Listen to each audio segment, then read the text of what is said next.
बिस्मिल्लाहिर्रहमानिर्रहीम। शीतल मुझ में दिलचस्पी ले रही थी। इस बात को मैं खूब जानता था, बल्कि इसकी कोशिश भी यही थी कि मैं इसकी पसंदीदगी के जज्बात से वाकिफ हो जाऊं, जबकि इसके बरक्स मैं तफसीलन इसके सामने अपने हालात और मजबूरियां दोहरा चुका था। इसका और मेरा मिलाप मुश्किल ही नहीं, नामुमकिन भी था। और इसमें मेरे शादीशुदा होने के अलावा हमारे मजहब व कौमियत में फ़र्क का भी गहरा दखल था। गो इसमें शक नहीं कि इसकी तरह खूबसूरत, पुरकशिश और जाज़िब नज़र लड़की आज तक मेरी नज़र से नहीं गुजरी थी। सादिया मेरी बीवी शक्ल सूरत में इसके अशर अशीर भी नहीं थी, लेकिन सिर्फ इतनी बात हमें एक बनाने के लिए काफ़ी नहीं थी। और ये कोई इतनी ढकी छुपी बात भी नहीं थी कि मुझे इसे समझाने की ज़रूरत पड़ती। वो खुद इस बात से अच्छी तरह वाकिफ़ थी, फिर नामालूम क्यों इसने खुद को इस घटिया अंदाज में मेरे साथ मंसूब करने की कोशिश की थी। ये बात मेरे लिए शदीद हैरत का बायस थी। अगर वो इस वजह से मुझ पर अपना कोई खुसूसी हक समझ रही थी कि मेरी वजह से इसे अगवा होने की जिल्लत उठानी पड़ी थी, तो इसके बदले इसे वहाँ से बाइज़्ज़त बाजियाब कराने का सेहरा भी तो मेरे सर बनता था।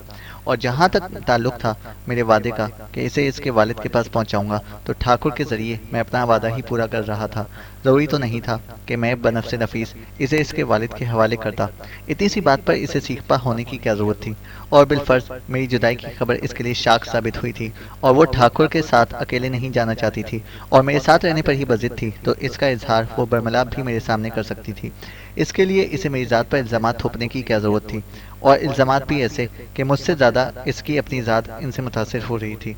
लेकिन इसके ये इल्ज़ामात मुझे मुश्ताल करने में नाकाम रहे, तो शायद इसकी वजह वो चाहत थी जो इन इल्ज़ामात के बैन सतूर मुझे नज़र आ रही थी। ये एक फितरती बात है कि हर शख्स चाहे जाने को पसंद करता है। इसमें औरत, मर्द या खूबसूरत बदसूरत की कोई तशख़ीस नहीं होती। मैं खुद कितना खूबसूरत या पुरकशिश था, मैं हकीकी मायनों में इस बात से नावाकिफ था। और इस बात की एक मंतकी वजह गंडापुरों की माशरत थी कि बकौल यूनुस भट्ट साहब के सरहद के कुछ इलाकों में औरत का चेहरा नजर आना ऐसे ही है जैसे सड़क पर 1000 का नोट पड़ा हो। और हमारा इलाका बिल्कुल ऐसा ही है, जिसमें औरतों और मर्दों के बाहम मिलजोल की बिल्कुल गुंजाइश नहीं। पर्दे की पाबंदी के साथ साथ औरतों में तालीम का भी फुकदान है। दूसरे में बालिग होते ही अपनी पसंदीदा लड़की को हासिल करने में कामयाब हो गया था, जिसकी वजह से इश्क व मोहब्बत की घातों और किसी को अपने प्यार में आजमाने के मराहिल से दूर रहा। गो अपनी जवानी के गुजरे हुए 5-6 साल मैंने अपने इलाके से बाहर गुजारे थे, लेकिन खुशकिस्मती या बदकिस्मती से वो सारे माहो साल मैंने फ़ौज के ज़ेर साया मुख्तलिफ़ किस्म की जिस्मानी मशकों में गुजारे थे, जहाँ सिनफ़ नाजुक तक रसाई सिर्फ ख्वाब में ही मुमकिन थी। अलबत्ता इंडिया वारिद होने के बाद ये तीसरी या चौथी लड़की थी जिसकी बदौलत मैं इस खुशफहमी में मुब्तला हो गया था कि मैं किसी भी तौर पर सिनफ़ नाजुक को मुतासिर करने की सलाहियत रखता हूँ। मैं चंद में शिश्तर खड़ा शीतल की बात के अवाकिब पर गौर करता रहा। इन इल्ज़ामात की तरदीद ना करना गोया इनकी खामोश दायित्व थी, मगर इसका शीतल को क्या फ़ायदा या मेरी ज़ात को क्या नुकसान पहुंच सकता था। अगर मैं इस वक्त इसे ज़बरदस्ती ठाकुर की तहवील में देकर अपनी राह लेता, तो इसके पास ऐसी कोई ताकत नहीं थी जिससे वो मुझे रोक सकती। ठाकुर भी मेरे एहसान के बोझ तले दबा हुआ था। अगर इसके बरक्स भी होता, तब भी वो मेरा क्या कर लेता। ठाकुर रंजीत सिंह गौर से मेरे चेहरे के तासुरात को देख रहा था, और इस जहां दीदा शख्स से कोई बैद नहीं था कि वो बात की तह तक पहुंच गया हो। शीतल ने भी कहनों को तो जो मुंह में आया था कह दिया था, लेकिन बाद में मुझसे नजरें मिलाने से गुरेज कर रही थी। मैंने शीतल की बातों की तरदीद करना मुनासिब ना समझा कि इस तरह ठाकुर की नज़रों में इसकी बड़ी सुबकी होती, और हो सकता था कि जज्बात के हाथों मजबूर होकर वो बेवकूफ़ लड़की कोई ऐसा कदम उठा लेती जो कि बहुत गलत साबित होता। इससे मोहब्बत न रखने का दावेदार होने के बावजूद मेरे दिल में इसके लिए पसंदीदगी के जज्बात पनहा थे, और ये जज्बात हर मर्द खूबसूरत औरतों के लिए रखता है। मैं कभी भी ये नहीं चाहता था कि वो मेरी वजह से अपनी ज़ात को कोई ऐसा नुकसान पहुंचा दे जो हमेशा मेरे ज़मीन पर बोझ बना रहे। इसलिए मैंने सर झटक कर तमाम सोचों को अपने दिमाग से निकाला और शीतल की बजाय ठाकुर से मुखातिब होकर कहा, ठाकुर चचा, आपकी बस्ती यहाँ से कितनी दूर है? क्या आप अकेले वहाँ तक जा सकेंगे? पुत्र, बस्ती तो नज़दीक है, वो आहिस्ता से बोला, परंतु इस समय मेरा अकेले जाना मुश्किल है। ठीक है चचा, मैं आपको बस्ती तक छोड़ आता हूँ, लेकिन इसके बाद फिलफौर हमें वहाँ से निकलना होगा कि हमारे पास टाइम बिल्कुल ही नहीं है। मैं की बजाय हम का लफ्ज़ इस्तेमाल करने पर शीतल का चेहरा खुशी से गुलनार हो गया। अभी लौट ठाकुर चचा। वाहे गुरु तुझे सुखी रखे पुत्र, वो दुआई लहजे में बोला। अगर मेरी खातिर थोड़ा और कष्ट उठा लो और इन राइफलों को मेरे लिए इकट्ठा कर दो कि इन पापियों के मुकाबले के लिए हमें इनकी ज़रूरत पड़ेगी। अभी लो ठाकुर चचा, मैं खुशदिली से बोला। चंद लम्हों बाद ही मैंने तमाम राइफलों को इकट्ठा करके इस तरतीब से बांधा कि वो आसानी से घोड़े की पीठ पर लादी जा सके। इसके साथ इन राइफलों के तमाम कारतूस भी एक डाकू की चादर में बांधकर एक घोड़े पर लाद दिए और इसी घोड़े पर रंजीत सिंह को सहारा देकर बिठा दिया। इस दौरान शीतल खामोश खड़ी अंगूठे से जमीन कुरेदती रही। मैंने दूसरे घोड़े की रस्सी खोली और उसके करीब जाकर बोला, चलो बैठो। इसने झुकी हुई नजरें उठाकर मेरी आंखों में झांका। इसकी आंखों में तैरती नमी मुझे वाज़ेह तौर पर नजर आ रही थी। मुझे पता था कि मेरे मुंह से निकलने वाले तसल्ली के चंद अल्फाज इस नमी को आंसू में बदल सकते थे। इस तरह मेरी तरफ से गुस्से या नफरत का इजहार भी इसे रोने पर मजबूर कर सकता था। इसलिए मैंने अपना लहजा और मूड नॉर्मल रखा। वो खामोशी से मेरा सहारा लेकर घोड़े पर बैठ गई। मैं भी उछलकर तीसरे घोड़े पर बैठा और हम दोनों ठाकुर के घोड़े के पीछे चल पड़े। तीनों घोड़े सुधाए हुए थे, इसलिए मुझे शीतल के गिरने का खौफ नहीं था और ना इसके बैठने के अंदाज से साफ पता चलता था कि वो घुड़सवारी की अबजद से भी नावाकिफ थी। मेरे जहन में बरसों पहले सुनी हुई एक कहावत गूंजी कि मैं तो कंबल को छोड़ता हूँ, कंबल मुझे नहीं छोड़ता। शीतल भी मेरे लिए वही कंबल बन गई थी। मैं जितना इससे जान छुड़ाने की कोशिश करता, वो उतना ही मेरे साथ लिपटकर मुझे प्यार और मोहब्बत के गहरे पानियों में धकेल रही थी कि जिसमें डूबने वाले के लिए बचने का इम्कान नहीं रहता। अगर मेरे घरेलू हालात मुवाफिक होते और सादिया मेरी जिंदगी में ना आई होती तो शीतल कब का मुझे असीर कर चुकी होती। मैं अपना घोड़ा ठाकुर रंजीत सिंह के मतवाजी किया और उसे कहा, एक बात पूछूं ठाकुर चचा? एक छोड़ 10 पूछो पुत्र। इसका लहजा शहद में डूबा हुआ लग रहा था। बलून के साथ आपका क्या झगड़ा था? मैं मुस्तफसर हुआ। इस राक्षस के साथ मेरा क्या झगड़ा होना था पुत्र? वो पापी तो इस धरती का नासूर था। इस कारण कितनी कंवारियों की इज्जतें लुटी, कितनी सुहागनों के सुहाग उजड़े, कितने बच्चे बेघर हुए, कितने परिवार उजड़े, इसका कोई शुमार नहीं है। वो मोजी ठाकुर रंजीत सिंह मुझे बलून के मुतालिक तफसील से बताने लगा, जिसका लबे लुबाब यही था कि बलून इस इलाके का नामी ग्रामी डकैत था। इसका एक पूरा ग्रोह था जो 25-30 डाकुओं पर मुश्तमिल था। सारे इलाके में इनकी दहशत बैठी हुई थी। पुलिस भी अपना हिस्सा लेकर इनके मामलात को नज़रअंदाज किए रखती थी और अपनी रिवायती सुस्ती की बदौलत हमें सांप निकलने के बाद लकीर पीटने पहुंचती थी। फिर इस इलाके के लोगों की खुशकिस्मती के इंस्पेक्टर अकबर खान इस इलाके में तैनात हो गया। इसकी आमद के साथ इलाके में वारदातें होना कम हो गईं। इसने इलाके के सरकर्दा लोगों को जमा करके बलून के खिलाफ मदद की अपील की और इसकी आवाज़ पर सिर्फ रामपुरा के ठाकुर रंजीत सिंह ने लबैक कहा। बाकी बस्तियों के सरकर्दा अफराद ने बलून के खिलाफ गवाही देने या पुलिस की किसी और किस्म की मदद से माजूरी जाहिर की। इनका मौकफ था कि इंस्पेक्टर अकबर खान ने तो एक दिन चले जाना था, इसके बाद बलून का सामना कौन करता। हालांकि थोड़ा सा भी वो सोचते तो ये बावर करना इनके लिए मुश्किल नहीं था कि तमाम इलाके का इत्तेहाद ही बलून को मौत के घाट उतारने के लिए काफ़ी था। मुट्ठी भर डाकू पूरे इलाके का मुकाबला कैसे करते, मगर ये बात ना आज तक पाकिस्तानी अवाम समझे और ना ही इस इलाके के लोग इसको समझने के लिए तैयार थे। ठाकुर की जुर्रत को देखकर अकबर खान बहुत खुश हुआ और इस बस्ती की हिफाजत के लिए इसने रामपुरा में मौजूद चौकी पर पुलिस वालों की तादाद दुगनी कर दी। बलून के पास भी ठाकुर रंजीत सिंह की पुलिस के साथ गठजोड़ की खबर पहुंच चुकी थी। इसने अपना एक कारिंदा रंजीत सिंह को मुतनब्बा करने के लिए इसके पास भेजा, जिसे ठाकुर ने अपने मुलाजिमीन के जरिए काबू करके पुलिस के हवाले कर दिया। इसके जवाब में बलून ने रामपुरा के एक आदमी के हाथ ठाकुर को पैगाम भिजवाया कि जल्द ही वो ठाकुर से अपना बदला ले लेगा और इसके बाद वो ठाकुर की ताड़ में रहा। इसकी हवेली पर तो पुलिस की वजह से वो धावा ना बोल सका, लेकिन ठाकुर की गफलत ने इसे ये मौका फराहम कर दिया। ठाकुर इंस्पेक्टर अकबर खान से मुलाकात के लिए रामपुरा से शांति नगर रवाना हुआ। पुलिस थाना शांति नगर में था, इसी निस्बत से अकबर खान की रिहाइश भी वहीं थी। ठाकुर ने सोचा कि चोरी छुपे शांति नगर पहुंच जाएगा, इस वजह से इसने सिर्फ अपने 2 मुलाजिमों को साथ लिया। हथियार के नाम पर इनके पास कुल्हाड़ियां थीं और तीनों घोड़ों पर सवार थे। बलून को भी ये खबर पहुंच गई और वो जंगल में घात लगाकर बैठ गया। इस हमले में ठाकुर के दोनों मुलाजिम तो मौके पर ही दम तोड़ गए। ठाकुर का घोड़ा भी गोली लगने की वजह से इसका साथ ना निभा सका। नतीजतन इसे पैदल ही वहां से भागना पड़ा। बलून भी इसे तड़पा तड़पा कर मारना चाहता था, इसलिए इस वक्त तक इसे दौड़ाता रहा जब तक ठाकुर बेदम होकर ना गिर पड़ा। इसके बाद के वाकयात तफसीलन कारीन की नज़र से गुजर चुके हैं। जब ठाकुर की कहानी खत्म होती, हम जंगल से बाहर निकलकर रामपुरा के करीब पहुंच गए थे। वो 150 घरों पर मुश्तमिल आबादी थी, जिसमें कच्चे पक्के हर किस्म के मकान थे। ठाकुर का हवेली नुमा मकान भी पुख्ता ईंटों का बना हुआ था, जिसकी 4 दीवारी काफी ऊंची थी। जंगल की तरफ से जाते वक्त ठाकुर की हवेली ही सबसे पहले पड़ती थी। हवेली के दरवाजे के करीब पहुंचकर मैं ठाकुर से बोला, ठाकुर चचा अब हमें इजाजत दो। क्या? वो हैरानी से बोला, पुत्र बगैर भोजन के जाना आपको शोभा नहीं देता। मगर चचा अगर मगर छोड़ो, वो कथा कलामी करते हुए बोला। रात पड़ने वाली है, आज यहीं रह जाओ, कल सवेरे चले जाना। चचा कहा है तो इस नाते इतना अधिकार मान लो कि आज ना जाओ। मैं एक लम्हे के लिए सोच में पड़ गया। शीतल भी बेकहे मुझे ठाकुर की बात से मुत्तफिक नजर आ रही थी। किस विचार में पड़ गए हो पुत्र? ठाकुर मुस्तफसर हुआ। मुझे चचा भी कहते हो और मेरी बिनती भी नहीं सुनते। ठीक है ठाकुर चचा, पर आप हमारा जिक्र किसी से भी नहीं करेंगे और बलूंद को ठिकाने लगाने की जिम्मेदारी भी आपने खुद कबूल कर दी है।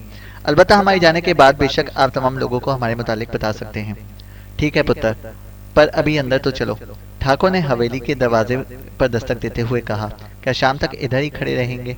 ठाकुर के अंदाज पर हम दोनों बेसाख्ता हंस पड़े। हवेली का दरवाजा खोलकर एक मुलाजिम ने बाहर झांका और फिर ठाकुर को देखकर दरवाजा मुकम्मल खोल दिया। ठाकुर को दस्तक देने के लिए घोड़े से उतरना पड़ा था, जबकि हम दोनों अभी तक घोड़ों पर ही सवार थे। ठाकुर ने अपने घोड़े की लगाम मुलाजिम के हवाले की और उससे बोला, ये तीनों घोड़े अस्तबल में ले जाकर बांध दो और ये बंदूकें उतारकर अंदर स्टोर में रखवा दो। ठाकुर का मतलब समझते हुए मैंने भी घोड़े से उतरकर शीतल को सहारा देकर उतारा और हम दोनों अपने घोड़ों की लगामें नौकर के हवाले करते हुए ठाकुर के साथ हवेली के अंदर बढ़ गए। हवेली का तर्ज तामीर सादगी लिए हुए था और इसकी बनावट देखकर पता चलता था कि इसको बनाते वक्त कोई मनसूबाबंदी नहीं की गई थी और बगैर नक्शे के ज़रूरत के असूल के मुताबिक कमरे बनाए गए थे। कमरे 2 मंजिला थे, जिनका रुख शमालन जनूबन था, जबकि 6 कमरे शर्कन गरबन बनाए गए थे, जिनके आगे बरामदा भी था। बाथरूम वगैरह हवेली के बड़े दरवाजे के साथ बनाए गए थे। बड़े दरवाजे के दोनों अतराफ में बाथरूम और टॉयलेट की दीवारों पर छत डालकर डेवड़ी की शक्ल दे दी गई थी। बावर्ची खाना डबल स्टोरी कमरों के सामने बनाया गया था और इसके साथ 2 कमरे जो स्टोर के तौर पर इस्तेमाल होते थे। घोड़ों के लिए स्टबल हवेली के पिछवाड़े में बनाया गया था और इससे थोड़ा सा हटकर मुलाजिमों की रिहाइश के लिए 3 कमरे बने हुए थे। हमें लेकर ठाकुर दूसरी मंजिल पर चढ़ गया और दरमियानी कमरा खोलकर बोला, आप लोग पिधारिए, मैं आपके लिए भोजन का बंदोबस्त करता हूँ। मैं कमरे का जायजा लेने लगा। कमरा सादा अंदाज में सजाया गया था, लेकिन इसमें सबसे दीदा जेब जुनूब की सिमत खुलने वाली वो खिड़की थी जिससे दूर दूर तक फैले हुए काशशुदा इलाके का जायजा लिया जा सकता था। कमरे के वस्त में एक पुराने तर्ज की मिसेरी रखी हुई थी जिसके ऊपर हाथ से कशीदाकारी की गई थी। सफ़ेद चादर बिछी हुई थी। दीवारों के साथ लकड़ी की 3-4 कुर्सियां और इनके सामने एक मेज बमा मेज पोश पड़ी थी। कमरे के अंदर पड़ी अकेली मिसेरी को देखकर मेरे जहन में खतरे की घंटी बजने लगी थी।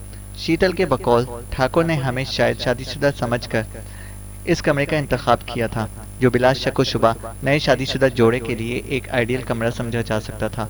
ठाकुर के लिए हमें शादीशुदा समझने की एक वजह शायद मेरी खामोशी भी थी, जो सरासर शीतल के लगाए गए इल्ज़ाम की तायद कर रही थी। बहरहाल मैंने ज़्यादा देर इस बात पर सर खपाना मुनासिब ना समझा और एक कुर्सी पर टिक गया। शीतल भी खामोशी से मिसहरी पर बैठ गई।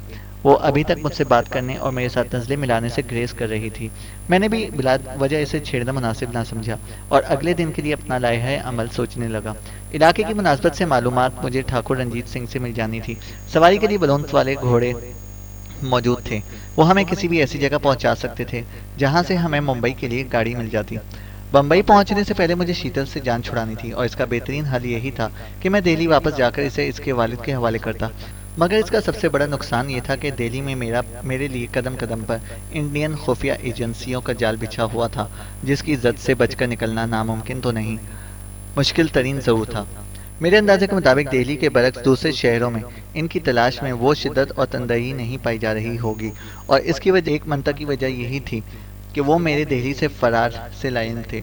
इस बिना पर मैंने शीतल के साथ दिल्ली जाने के प्रोग्राम को पसेपुश डाल दिया। शीतल से जान छुड़ाने का एक बेहतरीन हल तो ये भी था कि मैं ठाकुर को एतमाद में लेकर वहां से निकल जाता। बाद में शीतल बेशक मुझे कोसती रहे या ठाकुर के साथ लड़ने झगड़ने की कोशिश करती रहे, मेरी बला से मुझे इंडिया से निकलने के साथ गर्ज थी, क्योंकि वक्त गुजरने के साथ साथ घर के मुतालिक मेरी तशवीश बढ़ती जा रही थी। आखिर मैंने शीतल को ठाकुर के पास छोड़कर जाने का फैसला कर लिया। इस फैसले पर जहां मुझे इत्मीनान हुआ वहीं ये हल्का सा अफसोस भी हुआ, लेकिन मैं मजबूर था और शीतल की दिली ख्वाहिश पूरी करने से कासिर। वो जितना ज़्यादा मेरे साथ गुजारती, इसकी एक तरफा मोहब्बत में मजबूती आती जाती। हमारे जुदा होने में ही हम दोनों की भलाई थी। मैं इसी सोच में गुम रहा कि दरवाज़ा खटखटा कर ठाकुर अंदर दाखिल हुआ। इसके पीछे दो नौजवान लड़कियां, इनसे कुछ बड़ा दिखाई देने वाला लड़का और एक ढेर उम्र खातून दाखिल हुई। दोनों लड़कियों ने हाथों में ट्रे उठाए हुए थे जिनमें खाने पीने के लवाजमात रखे हुए थे। हम इन्हीं को देखते ही बेसाख्ता खड़े हो गए। बैठो बच्चों, बैठो, ठाकुर ने हमें खड़े होते देखते कर जल्दी से कहा। मैंने सोचा कि भोजन के साथ अपने परिवार को भी अपने मोहसिनों से मिलवा दूं। ये मेरा पुत्र है प्रकाश, वो दोनों ललिता और कामनी। इसने टेबल पर खाना चुनती लड़कियों की तरफ इशारा किया। और ये मेरी स्त्री सरला देवी है। इसने उधेड़ उम्र औरत को अपने बाजू के घेरे में लेकर कहा। इसकी इस हरकत पर सरला शर्मासी गई, जबकि हम बेसाख्ता हंसने लगे। इस तारुफ के दौरान शीतल और मैंने फर्दन फर्दन तमाम को हिंदुओं के अंदाज में हाथ बांध कर प्रणाम किया। और ये दोनों हैं मेरे मोहसिन। इसने हमारी तरफ इशारा करके घर वालों से कहा। मेरी पुत्री का नाम है शीतल और मेरे पुत्र का नाम है जान। क्यों, मैं ठीक कह रहा हूँ ना? इससे घर वालों से मुखातिब होते हुए हमसे इस्तफसार किया। जी चचा जान, मैंने इस बात पे सर हिलाकर कहा। चलो आप दोनों भोजन करो, मैं जरा चौकी से हो आऊँ। मेरे दोनों बंदों की लाशें उधर जंगल में ही पड़ी हैं। पुलिस के पास मैंने अपना बंदा भेजा था, मगर उन्होंने मुझे बुलाया है क्योंकि उन्हें इस जगह का पता नहीं है। आप लोग भी चलो। हमारे बाद वो अपने घर वालों से मुखातिब होकर बोला। इन्हें इत्मीनान से भोजन करने दो, बाद में आकर इनसे गपशप कर लेना। वो तमाम सर हिलाते हुए कमरे से निकलते चले गए। ठाकुर पीछे था। मैंने इसे आहिस्ता से आवाज़ देकर याद दिलाया। ठाकुर चचा, मेरी बात याद है ना? वो याद है पुत्र, ठाकुर ने रुकते हुए कहा और फिर एकदम माथे पर हाथ रखकर बोला। मेरी बुद्धि को भी जाने क्या हो गया है। क्षमा चाहता हूँ पुत्र, आपसे अशनान का तो पूछा ही नहीं। इससे पहले भोजन परोस दिया आपके सामने। कोई बात नहीं ठाकुर चचा, हम शाम को नहा लेंगे। धन्यवाद पुत्र, कहकर वो जल्दी से बाहर निकल गया, जबकि मैं खाने का जायजा लेने लगा। इसने हमें हिंदू ख्याल करते हुए खाने में गोश्त की कोई डिश भी शामिल नहीं की थी, लेकिन गोश्त के अलावा बहुत पुरतकल्लुफ़ खाना तैयार किया गया था। आओ खाना खा लो। मैंने शीतल को खाने के लिए बुलाया और वो खामोशी से उठकर करीब आ गई। हम दोनों ने जंगल में पूरा गोश्त भून कर खाया था और इस वक्त कोई खास भूख नहीं लगी हुई थी, लेकिन फिर भी हमने कुछ ना कुछ खाना मुनासिब समझा। खाने के दौरान मैंने शीतल का जायजा लेता रहा। अजीब इस महलाल में डूबी दिखाई दे रही थी। इसके चेहरे पर छाई उदासी देखकर मुझे इस पर बेपनाह तरस आया। मुझे पता था कि जुदाई के खौफ के साथ मेरी नज़रों से गिर जाने के कर्ब ने इसे रंजीदा कर दिया था। थोड़े से दाल चावल खाकर इससे खाने से हाथ खींच लिया और वो खामोशी से खाने की मेज से उठकर चापाई पर जाकर बैठ गई। मुझे पता था कि शर्मिंदगी की वजह से वो मुझसे गुरेज कर रही है। मेरा इरादा रात के पिछले पहर इसको छोड़कर चले जाने का था। मेरी बात नामालूम इस पर क्या गुजरती, लेकिन अपनी ज़ात से इसकी मोहब्बत देखते हुए मैंने सोचा कि इसकी गलत फहमी दूर करता जाऊं कि मैं इससे नाराज़ हूं, और इसके लिए मैं इतना कर सकता था कि इससे विदा होते हुए इसके दामन को इन इल्ज़ामात की आलूदगी से साफ करता जाऊं जो इसने मुझ पर लगाए थे। अगर मैं ऐसा ना करता तो शायद मेरे जाने के बाद वो कोई गलत कदम उठा लेती कि मेरे इस तरह रुपोश होने को वो सरासर अपना कसूर गर्दानती और मेरी मजबूरियाँ इसकी नज़र से ओझल रहती। इसके बरक्स अगर मैं हंसी खुशी इसके साथ घुला मिला इससे जुदा होता तो वो लाज़मन मेरी मजबूरियों के बारे में सोचने पर मजबूर होती, जो मैं इससे बयान कर चुका था। मैं कुर्सी से उठकर चारपाई की तरफ बढ़ा और इसके करीब बैठकर आहिस्ता से मुखातिब हुआ। शीतल, खफा हो मुझसे? और वो मुझे अपने करीब पाकर गोद में रखे हाथों को इस तरह से मरोड़ने लगी। मेरी बात सुनकर उसने अपना झुका हुआ सर उठाया। उसकी आंखों में चमकती नमी वाज़ेह दिखाई दे रही थी। फिर बगैर मेरी बात का जवाब दिए इसने नफी में अपना सर हिलाया और दोबारा गोद में रखे अपने हाथों में दिखने लगी। मैंने अपने दोनों हाथ बढ़ाकर इसके मुस्तरिब हाथों को थामा और कहा, सॉरी शीतल, मुझे पता है कि मैंने आपको ठाकुर चचा की तहवील में देने का जो इरादा किया था वो गलत था। इस तरह मैं ये भी जानता हूँ कि मेरे इस इरादे से आपके जज्बात को ठेस पहुंची और गुस्से में आपके मुंह से कुछ नाजेबात कलमात निकल गए, लेकिन बखुदा मुझे ये पता नहीं था कि मेरे यूँ चले जाने को आप दिल से लगा लेंगी। मैं एक लम्हा सांस लेने के लिए रुका और फिर दोबारा गोया हुआ। शीतल, आप बहुत प्यारी, दिलकश, चाहे जाने के काबिल एक आइडियल लड़की हैं, लेकिन मेरी बदकिस्मती कि मैं मजबूरियों की दलदल में गर्दन तक धंसा हुआ हूँ। चाहने के बावजूद मैं तुम्हें अपना नहीं सकता।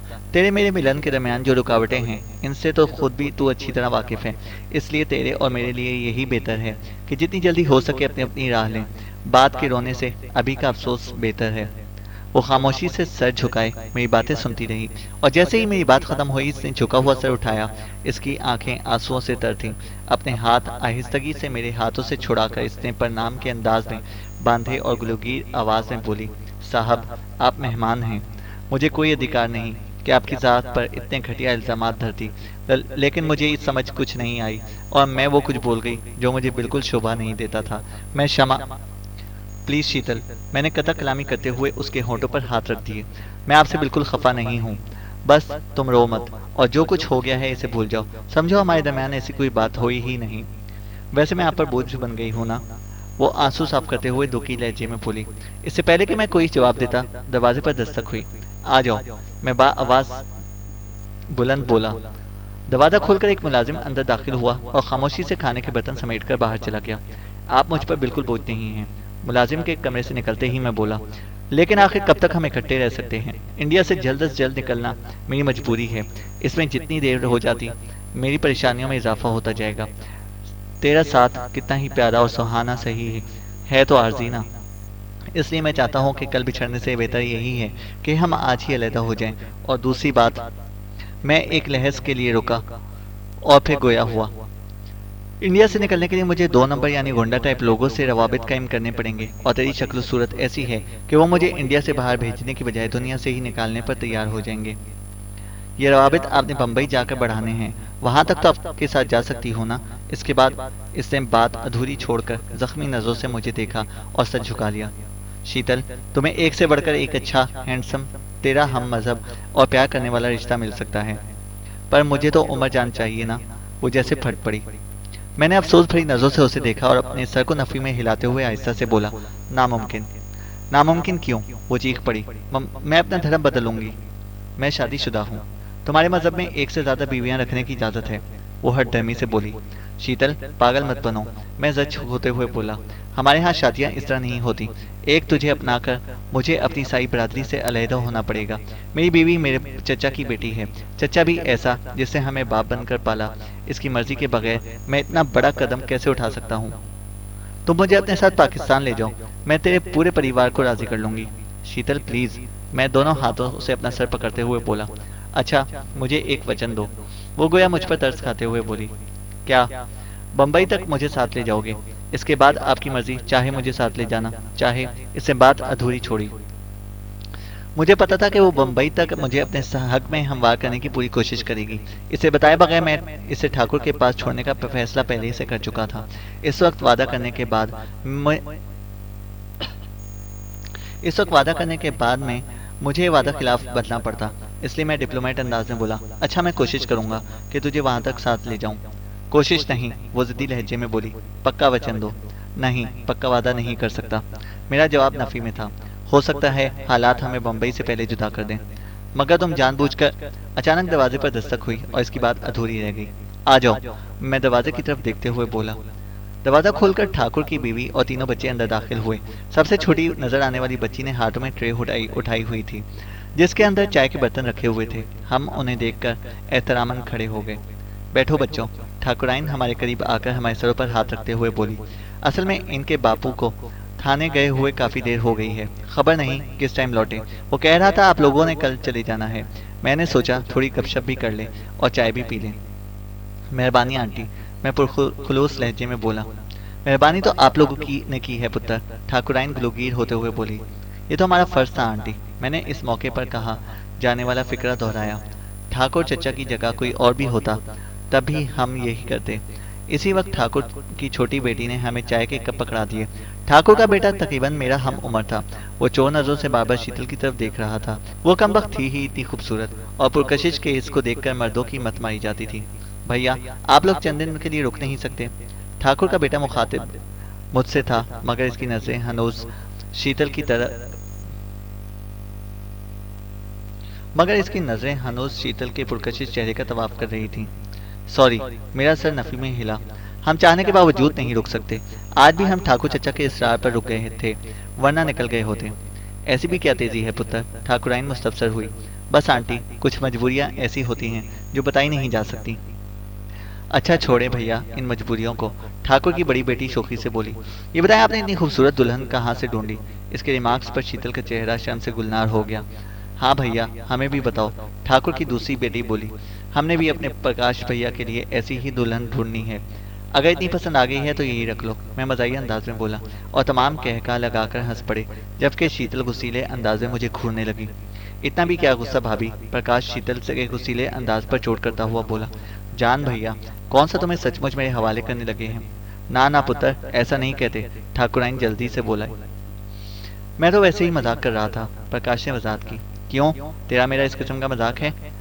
शीतल, जो प्रकाश की बात पर तिलमिला रही थी, बदला लेते हुए बोली, मुझे पता चल गया है कि बातचीत मजाक के जुमरे से निकलकर लड़ाई की तरफ जाने वाली है। मुझे पता चल गया कि बातचीत मजाक के जुमरे से निकलकर लड़ाई की तरफ जाने वाली है।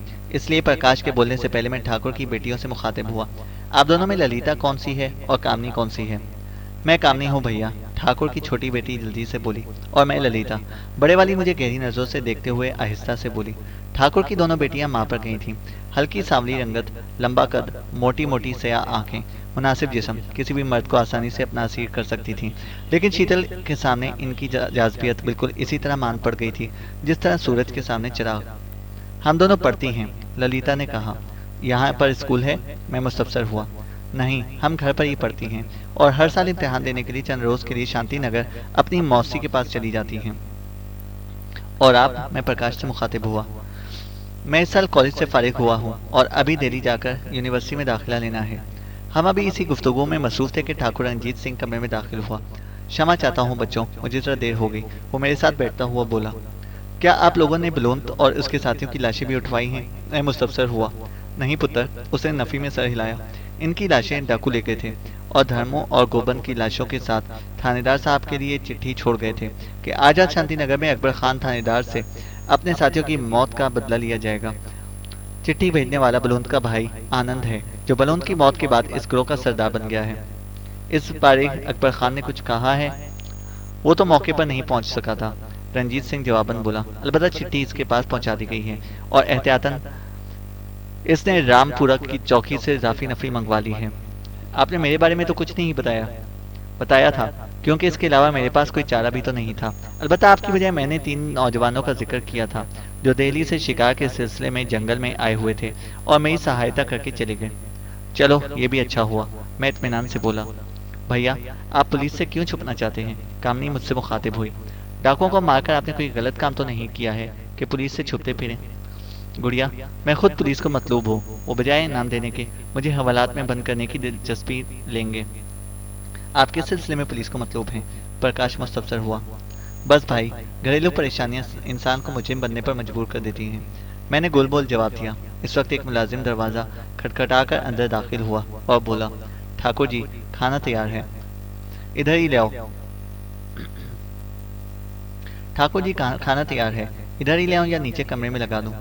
हम नीचे ही आ रहे हैं, ठाकुर जवाबन बोला और नौकर से हिलाता हुआ चला गया। ठाकुर चाचा, हमने तो अभी खाना खाया है। अभी किधर खाया है? ललिता जल्दी से बोली। आप लोगों ने 5 बजे खाना खाया था और अब 9 बजने वाले हैं। मैंने घड़ी देखी, वाकई टाइम गुजरने का पता नहीं चला था। कमरे में लगी ट्यूबलाइट ने हमें अंधेरे का एहसास नहीं होने दिया था। कोई बात नहीं पुत्र, खाना बाद में खा लेंगे, अभी गपशप करते हैं, ठाकुर रंजीत सिंह ने मशवरा दिया। नहीं अंकल, मैंने नफी में सर हिलाया। अभी चलें, हम आप लोगों के साथ टाइम मिला लेंगे, क्योंकि हम रात भी आराम नहीं कर सके थे और सुबह सवेरे यहाँ से निकलने के लिए ज़रूरी है कि हम थोड़ी सी नींद ले लें। वाकई, प्रकाश 2 महीने लहजे में बोला, नींद लेना बहुत ज़रूरी है। लेकिन इसकी बात का जवाब देने की बजाय मैं नीचे उतरने के लिए खड़ा हुआ और मेरे साथ बाकी तमाम भी खड़े हुए। खाने का कमरा किचन के साथ नज़दीक ही था। दरमियान में सिर्फ बरामदा पड़ता था। शीतल ने मेरे साथ कुर्सी संभाल ली थी। खाने के दौरान रंजीत सिंह ने लताइफ का पटारा खोले रखा। खाने के बाद मुलाजिम ने चाय के बर्तन लाकर रखे तो मैं उठ खड़ा हुआ और ठाकुर से कहा, ठाकुर चचा, मैंने चाय नहीं पीनी। जब तक ये चाय पीते हैं हम दोनों चहलकदमी कर लें, इस बहाने मैं हवेली भी देख लूंगा। हाँ हाँ चलो पुत्र, वो जल्दी से उठता हुआ बोला। शीतल ने कुछ कहना चाहा मगर फिर कुछ सोचकर खामोश हो गई और हम दोनों उन्हें डाइनिंग टेबल पर छोड़कर बाहर चले गए। ठाकुर चचा, कमरे से बाहर निकलते ही मैंने आहिस्ता से बोला, मुझे आपसे एक बहुत ज़रूरी बात करनी है। मुझे पता है, वो इत्मीनान से बोला। क्या पता है? यही कि आपने मुझसे एक ज़रूरी बात करनी है, इसलिए चहलकदमी और हवेली देखने के बहाने मुझे अलहदा ले आए हो, इसका इत्मीनान बरकरार था। ठाकुर चचा, अगर मैं ये कहूँ कि मैं मुसलमान हूँ, मैं सस्पेंस पैदा करता हुआ बोला। इसके बाद आप कहोगे कि मेरा नाम उमरजान है और फिर कहोगे कि मैं भारतीय सरकार को मतलूब हूँ और मेरे मुतालिक जानकारी देने वाले को 1 लाख इनाम दिया जाएगा और यह कि शीतल मेरी बीवी नहीं है। और मैं ठाकुर की बात सुनकर हकीकतन उछल पड़ा और कथा कलामी करते हुए बोला, आप सब कुछ जानते हुए भी अनजान क्यों बने रहे? पुत्र, आप ना सिर्फ मेरे लिए मसीहा साबित हुए हो, बल्कि आपके कारण मुझे अपने दुश्मन से भी छुटकारा मिला, और मैं नहीं चाहता कि आपके सामने हकीकत का आश्कारा करके आपको शर्मिंदा करूं। पर अभी तो आपने सब कुछ बता दिया है। मैंने हल्के से हंसकर पूछा। अभी आप खुद मुझे यही बताना चाह रहे थे, वो जवाबन बोला। क्या आपके तमाम घर वालों को मेरे बारे में पता चल चुका है? मैं मुस्तफसर हुआ। नहीं, इसका जवाब नफी में था। सिर्फ मुझे ही ये हकीकत मालूम हुई है। आपने गालिबन मेरे मुतालिक अखबार में पढ़ा है। सही कहा। इसने इस बात में सर हिलाया। बहरहाल अखबार वालों ने भी सब कुछ सच नहीं लिखा है, मैंने कहा। मैं ना तो जासूस हूँ और ना ही तकरीबकार। घरेलू मजबूरियों के बायस मैं अपनी फौज से भगौड़ा हुआ और रास्ता भूलकर इंडिया आ निकला। उन्होंने पकड़कर जासूस, तकरीबकार और पता नहीं क्या क्या साबित करना चाहा। मुझे मजबूरन उनकी कैद से भागना पड़ा और अभी तक भाग रहा हूँ। मुझे पता है पुत्र, ठाकुर की गहरी सांस लेकर बोला। चेहरा बताता है कि आप किसी शरीफ खानदान से ताल्लुक रखते हैं। यूं भी दहशतगर्द किसी की इस तरह सहायता नहीं करते जिस तरह आपने मेरी सहायता की है। छोड़े अंकल इस जिक्र को, मैं जल्दी से बोला। आप मुझे बम्बई जाने का शॉर्टकट रास्ता बताएं। और क्या? और ये कि शीतल को खैरियत से दिल्ली पहुंचाने की जिम्मेदारी भी आपकी है। मैं अपनी बात की वजाहत की। ठीक है पुत्र, वो इत्मीनान से बोला। परंतु आप यहाँ से किस टाइम निकलेंगे? तकरीबन रात के 3:30 के करीब। अगर आप बाई रोड जाओ तो जयपुर से मुंबई तक की डायरेक्ट गाड़ी मिल जाएगी और रास्ता लंबा होने के बावजूद जल्दी बम्बई पहुंच जाओगे। इसके बरक्स अगर आगरा और जयपुर के दरमियान से होते हुए जनूबी मगरबी की सिमत इख्तियार करो तो रास्ता सड़क की निस्बत निस्फ पड़ेगा, लेकिन वक्त ज़्यादा लगेगा, क्योंकि इस रास्ते में आपको ट्रैफिक तो मिलेगी मगर लोकल। अलबत्ता ख़तरा इस सिमत में ना होने के बराबर होगा। बाकी मुख्तसर रास्ते के बारे में नक्शा बना देता हूँ। 3 बजे यहाँ से रुखसत होते वक्त मुझसे ले लेना। इस वक्त हम हवेली के पिछवाड़े घोड़ों के अस्तबल के करीब पहुंच चुके थे। अस्तबल के अंदर 3 घोड़े डाकुओं के और इनके साथ 2 ठाकुर के जाती घोड़े खड़े थे। जंगल में बलून के हाथों 2 मुलाजिमों के साथ ठाकुर के 3 घोड़े भी मारे गए थे। घोड़ों के बदले घोड़े तो मिल गए, लेकिन जानी नुकसान का अजाला नामुमकिन था। ठाकुर ने पूछा, कौन सा घोड़ा आपके लिए तैयार करा दूं? डाकुओं के घोड़े के अलावा कोई सा भी तैयार करवा देना। और कोई खास चीज जो आपको जरूरत हो? नहीं, मेरा जवाब नफी में था। फिलहाल नहीं, अगर हुई तो 3 बजे बता दूंगा। और अब वापस चलें ताकि मैं थोड़ा सा आराम कर लूं। ठाकुर ने सर हिलाकर मेरी तायद की और हम वापस चल पड़े। ठाकुर के कमरे के दरवाजे तक मेरे साथ आया और फिर वापस चला गया। शीतल बेचैनी से मेरा इंतजार कर रही थी। कहाँ रह गए थे? इतनी देर लगा दी। इसका अंदाज हुबहू शकी मिजाज मोहब्बत करने वाली बीवी का सा था। बसरा हवेली का जायजा ले रहा था। मैंने कमरे का जायजा लेते हुए कहा, अगर हवेली देखनी थी तो दिन को निकलते। ये कौन सा टाइम है हवेली देखने का? लेकिन मैंने इसकी बात के जवाब देने की बजाय एक कंबल और तकिया उठाकर कमरे के एक कोने में अपने लेटने की जगह बनाने लगा। क्या कर रहे हो? वो हैरानी से बोली। सोने के लिए जगह बना रहा हूँ, मैं कोट उतारकर कुर्सी पर रखते हुए बोला। तो इतना बड़ा बेड किसके लिए है? आप है ना बेड पर, मैंने जवाब दिया। क्यों, आपको डॉक्टर ने बेड पर सोने से मना किया है या मुझसे डर रहे हो? बकवास करने की जरूरत नहीं, मैं संजीदगी से बोला। खामोशी से लेट जाओ और मुझे भी सोने दो, सुबह सवेरे निकलना है। अच्छा, फिर आप ऊपर आ जाएं। मैं शहरी से उतरते हुए बोली। मैं नीचे सो जाऊंगी, चुपचाप लेट जाओ, मैंने सख्त लहजे में कहा। हर बात में अपना कहा मत मनवाया करो। अगर दोबारा जिद की तो फिर तेरी मेरी राहें बम्बई से पहले जुदा हो जाएंगी। हाँ, राहें जुदा हो जाएंगी, वो मुझे चिढ़ाते हुए बोली। तुम ऐसा करके देखो। और मुझे क्या? लेटे रहो फर्श पर। मैं तो इज्जत दे रही थी कि चलो थोड़ा आराम कर लोगे, तुम जाने क्या समझ बैठे। ये कहकर वो धम से चारपाई पर बैठी और कंबल ओढ़ कर लेट गई। मैंने भी ज़ेर-लब मुस्कुराते हुए कंबल ओढ़ा और फर्श पर बिछे कारपेट पर लेट गया। अगर मैं ये अंदाज ना अपनाता तो इसने लाजमन मेरे साथ सोने की जिद करनी थी, और ऐसी पुरकशिश लड़की के साथ एक चारपाई पर लेटकर पाकदामनी का दावा कोई जाहिद 7 साला ही कर सकता था। मुझ जैसे दुनियादार के लिए ये बहुत मुश्किल था। मैंने तमाम सोचों को जहन से निकालकर अपने दिमाग को एक नुक्ते पर मुरक्कज़ किया। थोड़ी देर बाद ही मैं नींद की मेहरबान आगोश में पहुंच गया। चैनल को सब्सक्राइब करें और बेल आइकन को प्रेस करें ताकि हमारी हर अपडेट आपको बर वक्त मिल सके।